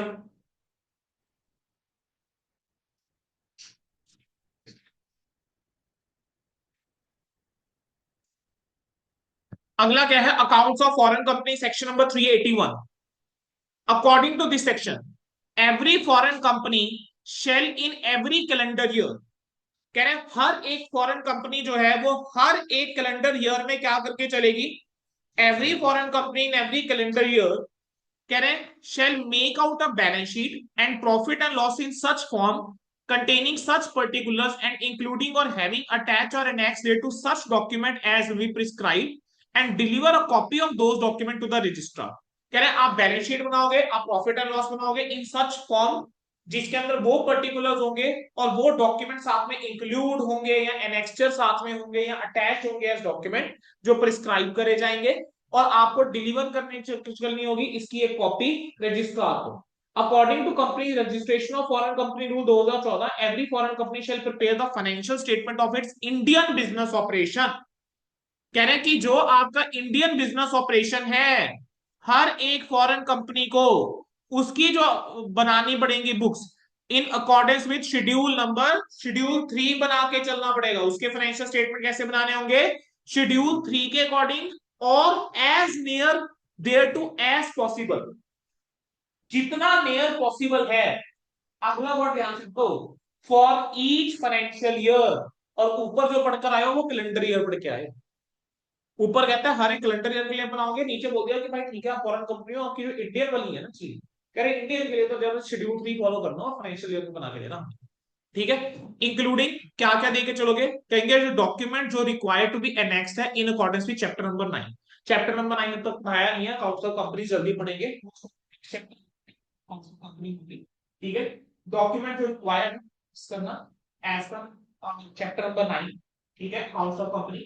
Document relating to the copies of the latest consolidated financial statement of the parent foreign company as submitted by it to the prescribed authority in the country of its incorporation under the applicable laws there। कहेंगे जो document किससे related है, copy से related documents, copies of latest consolidated financial statement parent foreign company की जो submit करी गई है प्रिस्क्राइब अथॉरिटी को जिस कंट्री के अंदर वो इनकॉर्पोरेटेड है। जैसे मान लीजिए ऑस्ट्रेलिया के अंदर से कोई कंपनी इनकॉर्पोरेटेड है and that is the parent company, उसकी से सब्सिडरी इंडिया के अंदर है। जैसे बेटा इंडिया की मैं बात करके चलूं, तो अगर मान लीजिए कोई इंडियन कंपनी है, उसकी कोई सब्सिडरीज है या कोई भी एसोसिएट है, तो आपको क्या करनी होती है, कंसोलिडेटेड फाइनेंशियल स्टेटमेंट्स बनानी होती है। अगर आप रिलायंस इंडस्ट्रीज की कभी बैलेंस शीट देखेंगे तो रिलायंस इंडस्ट्रीज की दो बैलेंस शीट दिखेंगी आपको। एक होगी stand alone balance sheet which is only of the Reliance industries, ठीक है। और एक आपको दिखेगी ग्रुप की balance sheet which is consolidated balance sheet, जिसके अंदर उसकी सब्सिडरीज एसोसिएट सबको कंसीडर करके बनाई गई। तीसरी हो जाता है कि कंसोलिडेटेड फाइनेंशियल स्टेटमेंट, आप जिस कंपनी में जिस कंट्री में इनकॉर्पोरेटेड है वहां पर जिस अथॉरिटी को आपने सबमिट करने हैं जो प्रिस्क्राइब है वो आप सबमिट करके चलोगे, वो जो आपने सबमिट करे हैं डॉक्यूमेंट उसकी हमें क्या चाहिए होगी, कॉपी चाहिए होगी, ठीक है। Financial year in relation to any company और बॉडी कॉर्पोरेट का मतलब क्या है, 31st day of March, and जहां पर कंपनी इनकॉर्पोरेट हुई है 1 जनवरी के बाद, ठीक है, of the year the period ending on 31st day of March of the following year in respect of year financial statement is made up. अगला कहता है provided wherein a company और body corporate which is holding company or a subsidiary company, company जहां पर company का body corporate जो holding company है, subsidiary company है, जो इंडिया के बाहर इनकॉर्पोरेट है, तो अगर उसको एक डिफरेंट फाइनेंशियल ईयर फॉलो करना है consolidation of its accounts outside India, अगर कंसोलिडेशन पर्पस के लिए आपको डिफरेंट फाइनेंशियल ईयर फॉलो करना है, तो सेंट्रल गवर्नमेंट जो है on the application made by the company, आप सेंट्रल गवर्नमेंट को कंपनी क्या करेगी, एक एप्लीकेशन देकर चलेगी, ठीक है, या बॉडी कॉर्पोरेट उस फॉर्म और मैनर में एज में भी प्रिस्क्राइब वो अलाउ कर सकती है any period at this financial year whether or not that fit is the year, तो किसी भी पीरियड को फाइनेंशियल ईयर मान के चल सकती है। Provided further that the application pending before the tribunal as on the date of commencement of companies amendment ordinance 2018 shall be disposed of by the tribunal in accordance with the provision applicable to it before such commencement। कहना है अगर मान लीजिए कोई भी application को tribunal के आगे पेंडिंग चल रही थी, बेटा एक कंपनी ऑर्डिनेंस आया था 2018 में, अगर उस टाइम पे कह रहे ट्रिब्यूनल के आगे कोई भी एप्लीकेशन पेंडिंग थी तो उनको किस मैनर में डिस्पोज ऑफ करा जाएगा, उनको डिस्पोज ऑफ करा जाएगा इन accordance with that manner only, जैसे पहले एक्ट था उस अकॉर्डिंग। बेटा मैं आपको बता देता हूँ, जब कंपनीज एक्ट 2013 आया था ना, तो कंपनीज एक्ट 2013 आया था तब एनसीएलटी नहीं, ठीक है, तब होता था company law tribunal. Companies act 1956 में क्या होता था, कंपनी लॉ ट्रिब्यूनल होता था। कंपनीज एक्ट 2013 की जब एक्ट आया था तब बोल दिया गया था कि एक ट्रिब्यूनल बनाया जाएगा, and it is only in the 2018 only जब वो ट्रिब्यूनल एक्चुअल में बना, ठीक है। ये हुआ था कि ट्रिब्यूनल जो बना वो बना ही 2018 में जब, तो उन्होंने बोला कि भी ठीक है यार, ट्रिब्यूनल से पहले ट्रिब्यूनल के पास अगर कोई पेंडिंग थे इस एक्ट के आने से पहले, तो उनको कैसे डिस्पोज करेगा ट्रिब्यूनल, पिछली वाली प्रोविजंस के अकॉर्डिंग। अगला क्या है, it is important that note a foreign company having its place of business in India may not necessary follow financial year ending on 31st day of March every year. कहेंगे जरूरी नहीं है, it is important note कि एक foreign company जिसका place of business India के अंदर है, जरूरी नहीं है कि उसका फाइनेंशियल ईयर जो फॉलो करके चल रही है वो 31 मार्च को खत्म हो रहा हो, ठीक है, एवरी ईयर प्रोवाइडेड उससे रिक्वायर्ड अप्रूवल सेंट्रल गवर्नमेंट से ले लीजिए। चलिए एग्जांपल नंबर 5, रोक limited is a company incorporated outside India, place of business India में है। रोक limited is a subsidiary of होक लिमिटेड, होल्डिंग कंपनी है, इंडिया ऑस्ट्रेलिया में रजिस्टर्ड है, और कह रहे हैं उसको कंसोलिडेट करने हैं अकाउंट्स होक लिमिटेड के साथ। कहेंगे अकॉर्डिंगली अगर होक लिमिटेड जो है अगर उसको फॉलो करना है financial year other than 31st day of March every year, तो रोक can make an application to central government और वो फॉलो कर सकती है वो फाइनेंशियल ईयर। आगे बढ़े, अब कह रहे हैं सेंट्रल गवर्नमेंट जो है वो एम्पावर्ड है कि डायरेक्ट करने के लिए कि इनके अगर एक फॉरेन कंपनी है या एक क्लास ऑफ कंपनीज है, तो जो क्लॉज नंबर ए की रिक्वायरमेंट है वो नहीं करेगी, या अप्लाई तो करेगी with certain exception and modification, जो नोटिफिकेशन में स्पेसिफाई करा जाएगा। और आपने पढ़ा क्या है क्लॉज नंबर ए के अंदर? आपने बेटा क्लॉज नंबर ए के अंदर ये पढ़ा है कि आपको बैलेंस शीट और पी एंड एल बना के चलना है, जिसके अंदर वो पर्टिकुलर रहेंगे, ठीक है। तो वहां पर कुछ एक एक्सेप्शंस या मॉडिफिकेशन कैन बी दिया। कह रहे हैं if any of the specified document are not in English, कह रहे हैं अगर इंग्लिश भाषा में नहीं है तो कह रहे हैं सर्टिफाइड कॉपी आपको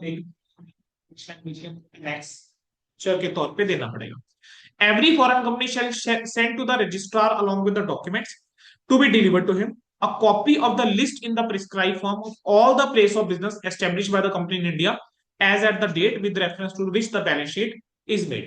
आप जिस दिन की बैलेंस शीट बना के चल रहे हो उस दिन की बैलेंस शीट डेट के प्लेस ऑफ बिजनेस है इंडिया में, कहेंगे उन सबकी आपको एक लिस्ट भी जो है वो साथ में भेजनी होगी।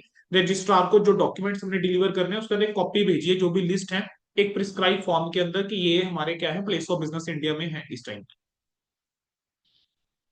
Companies registration of foreign company rules के तहत करेंगे हर एक फॉरेन कंपनी जो है वो रजिस्ट्रार के साथ फाइल करके चलेगी फाइनेंशियल स्टेटमेंट, कौन से फॉर्म के अंदर? FC3 के अंदर। बेटा अब तक मैंने आपको तीन तीन फॉर्म्स पढ़ाए इस चैप्टर। FC1 क्या पढ़ाया था? हाँ जी, FC1 क्या बताया था? 30 दिनों के अंदर आप डॉक्यूमेंट सबमिट करके चलते हो, वो FC1 के अंदर। अगर उसके अंदर कोई ऑल्टरेशन हुई है तो वो FC2 के अंदर। और FC3 किसके लिए आ गया? एक तरीके से फाइनेंशियल स्टेटमेंट्स के लिए आ गया, ठीक है। And list of all the places established by the foreign company according to the company's registration of foreign rules, if any foreign company ceases to have any place in of business in India, it shall give notice of the fact as from the date on which notice is so given, obligation to deliver cease if it does not have any other place of business in India। अब कह रहे हैं according to companies registration rules 2014। Further क्या बोला? कह रहे every foreign company along with the financial statement, कह रहे हर एक फॉरेन कंपनी फाइनेंशियल स्टेटमेंट के साथ फाइल करके चलेगी रजिस्ट्रार के साथ डॉक्यूमेंट्स, नेमली एक स्टेटमेंट किस चीज की? रिलेटेड पार्टी ट्रांजैक्शन की। जो भी आपकी रिलेटेड पार्टी ट्रांजैक्शन है कह रहे हैं आपको उसकी एक स्टेटमेंट भी क्या करने करके चलना पड़ेगा? सबमिट करके चलना पड़ेगा। देन आपको स्टेटमेंट देनी पड़ेगी एक रिपेट्रिएशन ऑफ प्रॉफिट्स की। अगर आपने प्रॉफिट्स रिपेट्रिएट करे हैं तो आपको उसकी एक स्टेटमेंट देनी होगी। और आपको स्टेटमेंट देनी होगी ट्रांसफर ऑफ फंड्स की, जो भी आपने फंड्स ट्रांसफर करे हैं, कोई डिविडेंड दिया, आपको उसकी एक स्टेटमेंट देनी होगी। कहेंगे इस स्टेटमेंट के अंदर वो पर्टिकुलर्स होंगे जो प्रिस्क्राइब्ड होंगे रूल्स के अंदर। कह रहे हैं ये जितने भी डॉक्यूमेंट्स हैं वो डिलीवर कितने टाइम में करने हैं? 6 महीने के अंदर आपको डिलीवर करने हैं क्लोज ऑफ फाइनेंशियल ईयर के ऑफ द फॉरेन कंपनी जिससे रिलेटेड वो डॉक्यूमेंट्स है। प्रोवाइडेड रजिस्ट्रार जो है for special reason and on the application made in writing by the foreign company concern, वो एक्सटेंड कर सकता है इस पीरियड को कितने महीनों तक? 3 महीने तक एक्सटेंड करा जा सकता है। तो यू कैन एक्सटेंड, ठीक है। डेट में भी पूछ सकता है, मंथ्स में भी पूछ सकता है।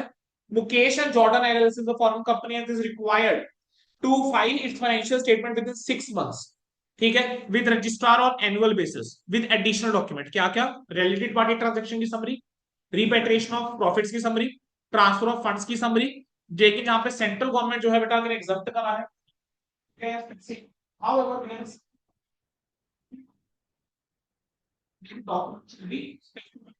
सबमिट करे जाएंगे। अच्छा, अगला point, audit. Audit of accounts of foreign company. बेटा ऑडिट का भी हमें चैप्टर पढ़ के चलना है। कह रहे हैं companies registration of foreign company rule ये कहते हैं कि हर एक फॉरेन कंपनी को अपने अकाउंट्स जो भी उसके इंडियन बिजनेस से रिलेटेड है, कहेंगे जो भी प्रिपेयर करेंगे in accordance with section number 381(1) and rules there made under shall be audited by a practicing chartered accountant in India or a firm or LLP जो practicing chartered की। और कहने जो प्रोविजंस है 10 की जो हमें पढ़ना है, ये चैप्टर भी हम पढ़ेंगे जल्दी ऑडिट कि ये इसके ऊपर एज फार एज अप्लाई करेगा मुटेंटस मुटेंटस टू द फॉरेन कंपनी। हो गया? बताओ क्या मुश्किल है? चल सकता हूं आगे?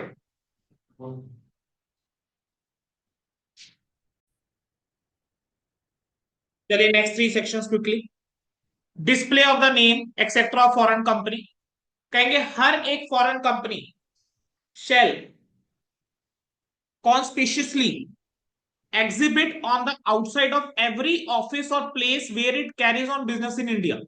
कह रहे आप इंडिया में जहां पर भी आपका प्लेस ऑफ बिजनेस आप कैरी करके चल रहे हैं, तो आप अपनी कंपनी का नाम, कंट्री जिसके अंदर वो इनकॉर्पोरेटेड है, in the letters which is easily legible in English character and also in the characters of the language, or one of the languages general use in the locality in which the office और place is situated. Example है, I am not very fond but आजकल के बच्चे बड़ा खाते हैं वो Belgium waffles, है ना। मैं एक ही बार खाए हैं, मेरे को तो मतलब स्वीट ही बड़े ज्यादा लगे उनको, मैंने कहा यार ये, हाँ तो बेल्जियम वेफल्स आजकल बच्चे बहुत खाते हैं। मैं, मेरा एक दोस्त था पीर मिशेल, ठीक है, पीर मिशेल कॉलेज पंजाब, ठीक है, वहां पर बेल्जियम वेफल्स का मैंने बोर्ड देखा, ठीक है, वहां बेल्जियम वेफल्स का बोर्ड पता क्या है, हिंदी में नहीं, it's in Punjabi and it's in English. उन्होंने मेनली वहां पंजाबी में लिखा हुआ, ठीक है, तो पंजाबी में लिखो, तो वैसे ही वो ये चीज कह रहे हैं, जैसे मान लीजिए कह रहे कोई भी कंपनी है भाई, जो कंपनी कॉर्पोरेट आउटसाइड इंडिया की थी, ठीक है, अगर उसका कोई भी प्लेस ऑफ बिजनेस है इंडिया में, कह रहे हैं आपके जितने place of business in India में है, कह रहे हैं हर किसी के बाहर इंग्लिश में लेजिबल रीडेबल कैरेक्टर्स के अंदर आपकी कंपनी का नाम होना चाहिए, प्लस जो वहां की लैंग्वेज है, जो जनरल जिस लोकेलिटी के अंदर है उसमें भी होना चाहिए। cause the name of the can I cause the name of the company and of the country in which the company is incorporated to be stated in English legislated all the business letters, bill heads and letter paper and all the notices and other official publication of the company।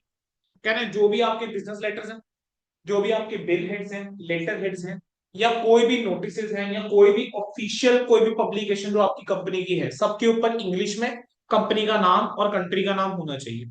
कहेंगे if the liability of the members of the company is limited, notice of the fact, अगर मान लीजिए company जो है उसकी liability क्या है, limited है, तो आपको क्या करना पड़ेगा, notice of the fact state करके चलना पड़ेगा हर एक प्रोस्पेक्टस के अंदर। आपको हर एक प्रोस्पेक्टस के अंदर स्टेट करना पड़ेगा जो इशू करे गए हैं, in all the bill, business letter, business heads, letter papers, notices, advertisement and other official publications in legible English character. आपको ये स्टेट करना पड़ेगा प्रोस्पेक्टस में भी लाइबिलिटी जो है मेंबर्स की क्या है, लिमिटेड है, और आपको वो कॉन्स्टिट्यूशनली एग्जिबिट करना पड़ेगा आउटसाइड ऑफ एवरी ऑफिस और place where it carries on business in India in English characters and also in legible characters of language, जहां पर वो जिस लोकेलिटी के अंदर वो ऑफिस जो है वो सिचुएटेड है, आपको ये चीज बताकर जानी पड़ेगी। डन है। अगला क्या है, service on the foreign company. कह रहे कोई भी प्रोसेस, कोई भी नोटिस या कोई भी डॉक्यूमेंट जो सर्व होना है किसी फॉरेन कंपनी, वो हम मान के चलेंगे सफिशिएंटली सर्व हो चुका हुआ है if it has been address to any person, जिसका नाम और एड्रेस डिलीवर करा गया था रजिस्ट्रार को सेक्शन नंबर 380 के तहत, ठीक है, एंड लेफ्ट एट और sent by post to the address which has been so deliver to the registrar और बाय इलेक्ट्रॉनिक। मतलब बेसिकली भाई तुमने रजिस्ट्रार को जिस बंदे का नाम दे दिया और एड्रेस दे दिया, अगर उस तक पहुंच गया ना नोटिस, उसको डिलीवर हो गया ना, तो तुमको डिलीवर हो गया। तुम कल को फॉरेन कंपनी ये नहीं कह सकती भाई मेरे को डिलीवर नहीं। Got it. चलिए आगे बढ़ते हैं।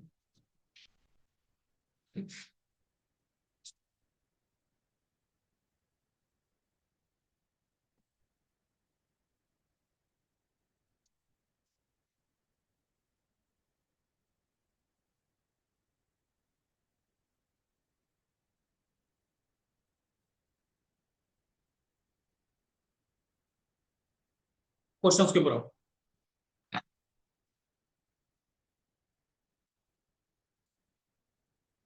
बच्चों जब हो जाए कि आज का कोटा पूरा हो गया लॉ का मुझे बता दीजिए, ठीक है, जबरदस्ती वाली बात नहीं, जब लगे कोटा पूरा हो गया प्लीज बता दें। Galileo limited is a foreign company Germany, it has establish a place of business in Mumbai. Galileo limited है बेटा, एक फॉरेन कंपनी है मुंबई के अंदर, सॉरी जर्मनी के अंदर, उसका प्लेस ऑफ बिजनेस कहां पर है, इंडिया, मुंबई में है। Explain the relevant provisions of companies act and rules thereunder, ठीक है, किसके रिगार्डिंग, प्रिपरेशन के regarding, of and filing of financial statement के regarding, and also as a document to be attached along with the financial statement। बताओ जरा क्या किया इन्होंने। हाँ जी। टू। बस यही गड़बड़ करता है भाई मेरे, तू और कुछ नहीं। यही गड़बड़ कर रहे हैं हम। वो ना कृपा यहीं रुकी हुई है बेटा। जो माँ मतलब गलतियां हो रही है ना हमसे, वो यही हो रही है। देख अभी 382 पढ़ के आए हैं। 382 आना है, सेक्शन नंबर इज 382। वहां अभी जीरो हो जाना था बच्चे। 382 है वैसे। 381 है। Section will be 300। Section number 381 आए। ठीक है। सेक्शन नंबर 381 क्या कहता था? क्या दोबारा रिवाइज कराने की जरूरत है? क्या दोबारा रिवाइज कराने की जरूरत है या हो जाएगा? डायरेक्टली क्या करना है, बस इसके अंदर सेक्शन नंबर 381 चेप के आना है। क्या लिखेंगे कि सेक्शन नंबर 381 के अकॉर्डिंग हर एक फॉरेन कंपनी कैलेंडर ईयर के अंदर एक बैलेंस शीट बनाएगी, एक स्टेटमेंट पी एंड एल बनाएगी। ठीक है, और डिलीवर करके चलेगी वो डॉक्यूमेंट जो प्रिस्क्राइब्ड होंगे। ठीक है, डॉक्यूमेंट्स कौन से होंगे? Which are required to be next in accordance with chapter number 9 accounts of company वाले। ठीक है, फिर अगर आपकी सीएफएस है जो आपने किसी कंपनी बनाई है, जिस कंपनी के अंदर आप कंट्री में भी इनकॉर्पोरेटेड हो, तो आपको वो सीएफएस की एक कॉपी भी जो है वो देकर चलनी पड़ेगी। ठीक है। फिर उसने बोला था कि सेंट्रल गवर्नमेंट जो है वो एम्पावर्ड है कि अगर वो चाहे किसी फॉरेन कंपनी को या क्लास ऑफ कंपनी को कह सकती है कि भी आप जो है इसके साथ कंप्लाई करके ना चलो। अगर इंग्लिश लैंग्वेज में नहीं होते डॉक्यूमेंट तो वो क्या कहते थे कि भी इंग्लिश लैंग्वेज के अंदर एक सर्टिफाइड कॉपी जो है वो देकर चल के चलोगे। ठीक है। तो ये सब चीजें पड़ी थी बिल्कुल। ठीक है, तो हो जाएगा ये। सेक्शन नंबर 381 आना है इसके अंदर, और कुछ नहीं, दैट्स इट। अगले क्वेश्चन पे आओ। इन द लाइट ऑफ पेपर में कैसा क्वेश्चन आता है देखेंगे जरा। अच्छा, इन्होंने साथ में वो बोला है ना स्टेटमेंट। स्टेटमेंट कौन कौन सी दिया? एक तो रिलेटेड पार्टी ट्रांजैक्शन वाली, और कौन सी थी? रिपैट्रिएशन ऑफ प्रॉफिट, और ट्रांसफर ऑफ प्रॉफिट वाली। ट्रांसफर ऑफ फंड्स वाली रहता है, प्रॉफिट नहीं, सॉरी फंड्स। हाँ, ठीक है, डन है। चले आगे।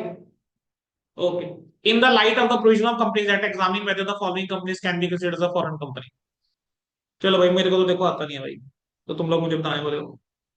Redstone Limited is the company registered in Singapore. The board of the director meet and execute the business decision at their board meeting held in India.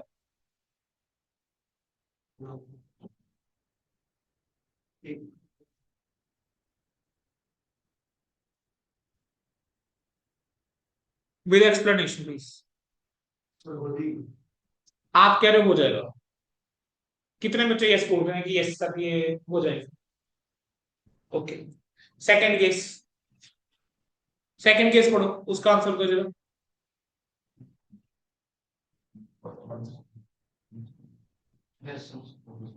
Second हो जाएगी। चलो आगे, मैं बोलूँ।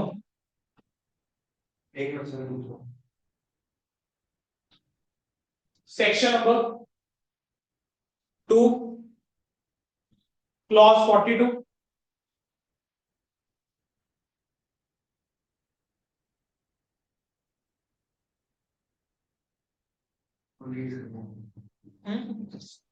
Section number 2 clause number 42।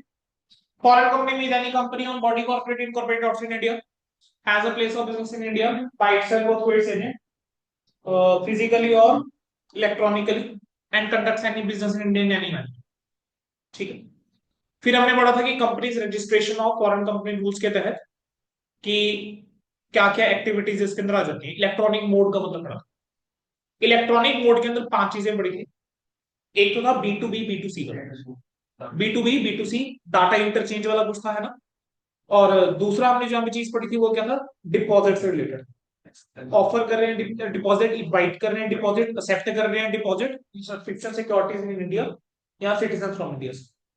तीसरा इसके अंदर हमने क्या पढ़ा था? 5 चीजें पढ़ी थी। ओपन कर लो, कोई बात नहीं, नहीं हुआ याद अभी, just open the section.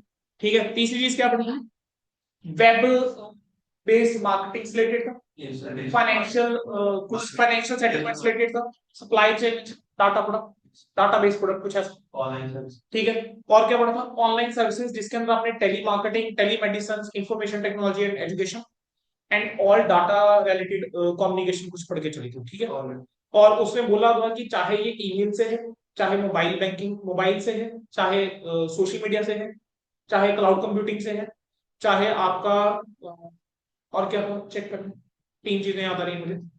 Sir email, social media, cloud computing or sorry, document management and last data transmission voice is. अब आ जाओ पहले केस में, आपका पहले ही लिखा होगा, ठीक है।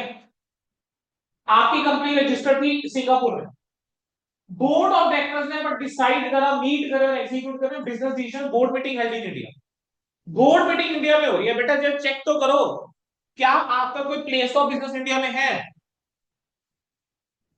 नो, फिजिकली इलेक्ट्रॉनिक कोई प्लेस ऑफ बिजनेस इंडिया में दिख रहा है? नहीं दिख रहा। क्या आप कोई बिजनेस कैरी ऑन कर रहे हो क्या इंडिया में? फिर अरे भाई आपका बस मन किया कि यार हम मीटिंग जो करेंगे वो कहां जगह करेंगे, इंडिया में जगह करेंगे, है? हम मीटिंग जो करेंगे वो इंडिया में जगह करेंगे। हो सकता है ना यार। यार अब बोर्ड ऑफ डायरेक्टर्स है, ठीक है, हमने सबने मिलकर कंपनी बनाना, हमने गए सारे बैंकॉक चलते हैं, वहां जाके मीटिंग करके आएंगे, ठीक है। हम वहां चले गए या किसी कंट्री में चले गए, वोटेवर, सिंगापुर, ठीक है, नॉर्थ कोरिया, साउथ कोरिया, ठीक है। किसी का तालिबान जाने का मन है, वो जहां भी जा सकता है, ठीक है, जो बहुत च्वाइस है अपनी अपनी, सीधी सी बात, ठीक है।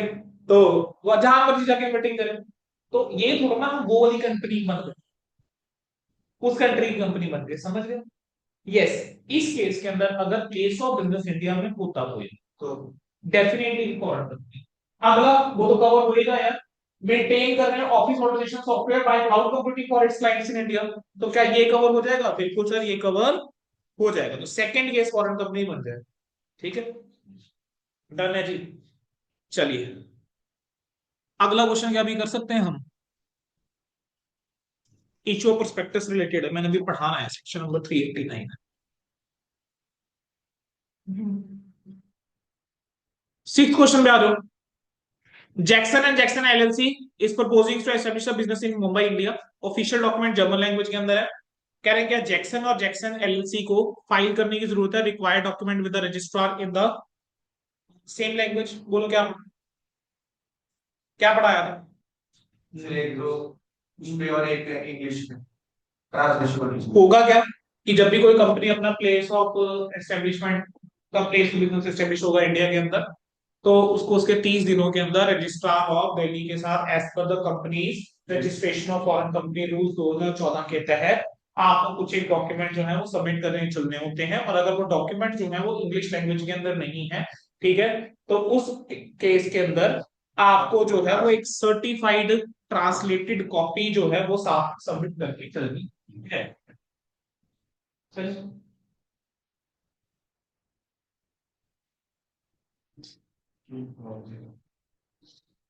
अगला क्वेश्चन भी कर सकते हैं।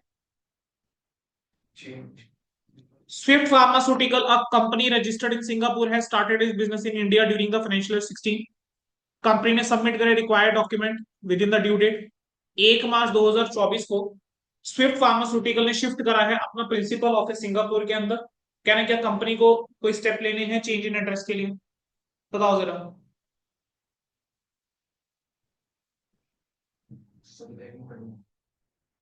क्या करना पड़ेगा?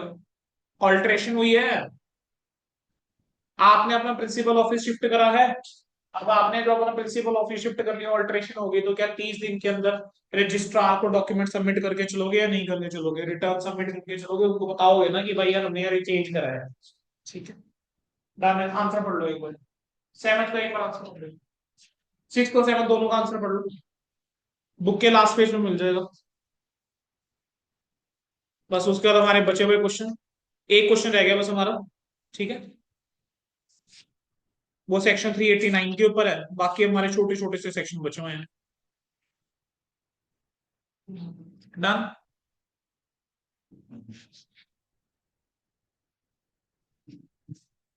फिर वो एक बात याद आ रही है एकदम से फॉरेन कंपनी के बारे में पढ़ रहे थे, अचानक से बात याद, एक बार क्या हुआ ना, ट्रैवल यार, वही ना टूर वाले जो होते हैं, टूर और ट्रैवल वाले, बार बार फोन कर ही जा रहे हैं, बार बार, ठीक है, मैं क्लास ले रहा हूँ, तंग करने में लगे हुए, ऑनलाइन क्लास चल रही थी मेरी, फोन पे फोन, वो भी अलग अलग नंबरों से, ठीक है। तो मैंने कहा यार ऐसे तो सुन लेंगे, कुछ तो करना पड़ेगा।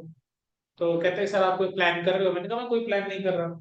हार के मैंने बोला, मैंने कहा हाँ जी मैम मैं प्लान कर रहा हूँ। उस टाइम पे ना रशिया और यूक्रेन का वॉर चल रहा था, ठीक है। तो मैंने मोदी ने कहा आप देख लो रशिया या यूक्रेन कहाँ का, जो कहाँ का आप लगवा सकते हो वहां का लगवा दो। उसका दोबारा फोन नहीं आया। मैं ना फिर उल्टे जवाब कई बार आपको देने पड़ते।